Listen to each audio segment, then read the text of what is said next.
Good morning. So by way of introduction, my name is Pradeep Lall. I'm a professor at Auburn University. I'm also director of the Electronic Packaging Research Institute. Many of you would have seen a press release last week that we launched the Alabama node of NextFlex.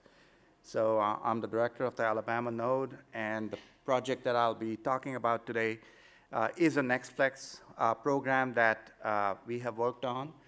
And what I'll cover is the process of technology maturation from fundamental process development all the way to a functional system on an automotive platform, and I'll show you some reliability data as well.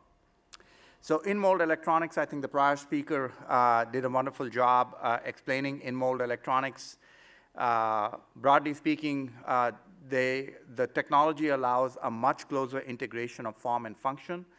One can actually put sensors and electronics on curved aesthetic surfaces to be able to achieve function that is very closely tied to the automotive touch surfaces.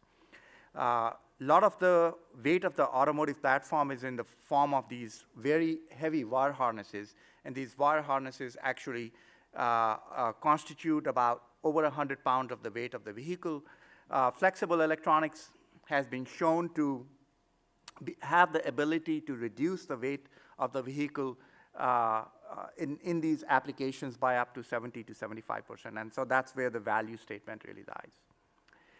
Now, there are some underlying automotive technological trends that many of you may be aware of, and one of them is advanced drive assistive systems, ADAS systems.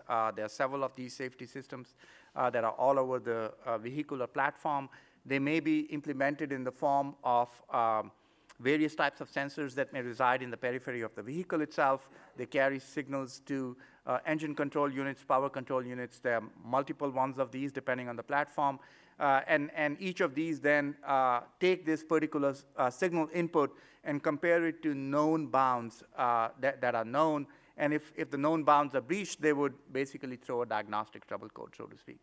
So a lot of electronics on the automotive platform. The in-mold applications certainly allow for a significant amount of lightweighting of the platform and closer integration of the form and function in many of these applications. So what I'll transition to next is some of the work that we have done on multiple platforms in terms of technology maturation. So the three platforms I'll talk about are all additive. The first one is direct write. That's the system that's shown on the left. And that's a multiple head system that basically uses positive pressure to be able to dispense ink, to circuitize the circuit, and then we go ahead and place components and actually create functional circuits. The right side shows screen printed platform, and this is a large area platform that uses a screen. In order to dispense ink, you'll have a flood bar, flood the screen, and then you'll have a squeegee push the screen through to create the circuit.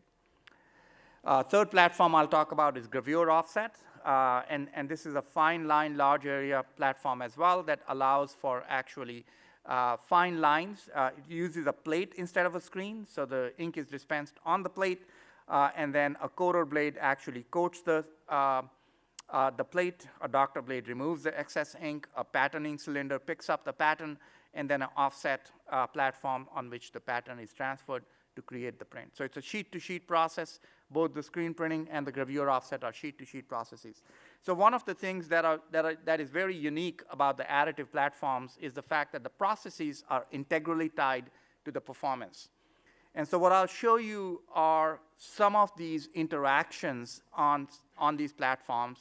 And then what we have done is we have gone through systematically studying these interactions, scaling these up, looking at reliability in functional circuits, and I'll show you some data on automotive grade 3 AEC-Q 100 standard, and then we'll scale it up to a functional system that's been implemented on a steering wheel. So we started off with thermoforming. So in order to be able to achieve thermoformed assemblies, we actually print flat, and then we place parts, and then we thermoform. So these are some molds that have been created by the student teams as a part of the NextFlex project to be able to capture various features on the automotive platform. So that's like a cup holder. There are some buttons from the center console. some other buttons from the center console, an antenna hump that may exist on the automotive platform,